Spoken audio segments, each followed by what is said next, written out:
একটি ছোট শান্ত গ্রাম। রাত নেমে এসেছে। চারপাশ নিস্তব্ধ, শুধু ঝিঁঝি পোকার ডাক আর দূরে কুকুরের হালকা ঘেউ ঘেউ শব্দ। একটি ছোট্ট ছেলে কোরআন তেলাওয়াত করছিল। আলহামদুলিল্লাহি রাব্বিল আলামিন। হঠাৎ ছেলেটা একটা অদ্ভুত শব্দ শুনতে পেল। মা, আপনি শুনলেন? মসজিদ থেকে একটা অদ্ভুত শব্দ এলো না? রায়হান ধীরে ধীরে জানালার ফাঁক দিয়ে তাকালো মসজিদের দিকে। হঠাৎ ছায়ার মতো কিছু একটা নড়ল। তারপর রায়হান একটা লাইট হাতে ঘর থেকে বেরোচ্ছিল। না, আমাকে দেখতে হবে। আল্লাহ আমার সাথে আছেন, আমি ভয় পাব না। রায়হান নিঃশব্দে পায়ে এগিয়ে চলে।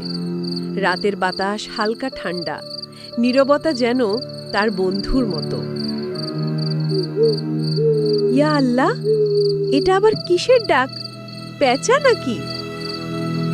বাতাস ফিস ফিস করে, যেন রাত কিছু বলছে। রায়হান থেমে যায়, কান পেতে শোনে।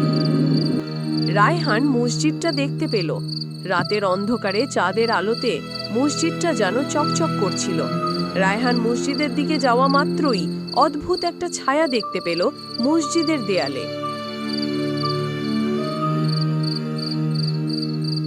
ওখানে মসজিদটা, কিন্তু ওই ছায়াটা কেন নড়ছে?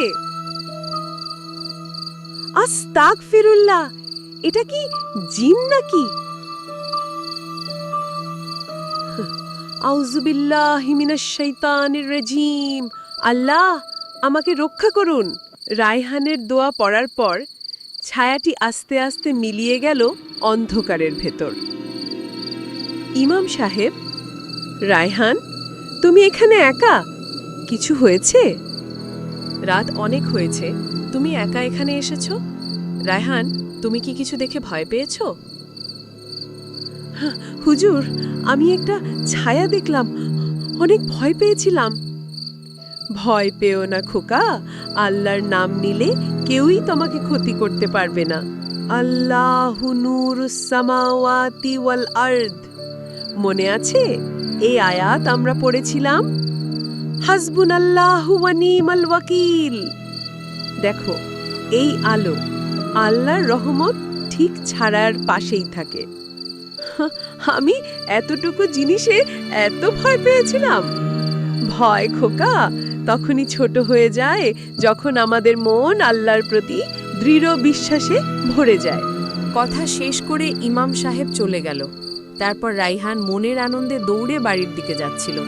তখন তার মনে কোনো ভয় ছিল না। বাড়িতে গিয়ে রায়হান তার মা বাবাকে সব কথা খুলে বলল। মা, বাবা, আমি আজ একটা অদ্ভুত ছায়া দেখেছিলাম, কিন্তু এখন আমি একদম ভয় পাই না। আলহামদুলিল্লাহ খোকা, তুমি সত্যি সাহসী ছেলে। আল্লাহর নামেই সাহস আসে, ছায়া তো শুধু আলোর অভাব। আজকের রাতটা আমাকে অনেক কিছু শিখিয়ে গেল। সত্যি, ছায়ার মধ্যেও আলো লুকিয়ে থাকে। রায়হান শান্ত মনে ঘুমিয়ে পড়ে। তার মুখে এক টুকরো হাসি, যেন স্বপ্নে সে আলো দেখছে। আল্লাহু আকবার, আল্লাহু আকবার। আজ আমি ফজরের নামাজ মসজিদে পড়তে যাচ্ছি। ডাকছে, আলহামদুলিল্লাহ, পাখিরা গাইছে নতুন দিনের গান। আল্লাহর ঘরে আসলে মন শান্ত হয়। এখানেই তো প্রকৃত আলো। আল্লাহর আলো ও ছায়া আমাদের জীবন আলোকিত করুক। আমিন।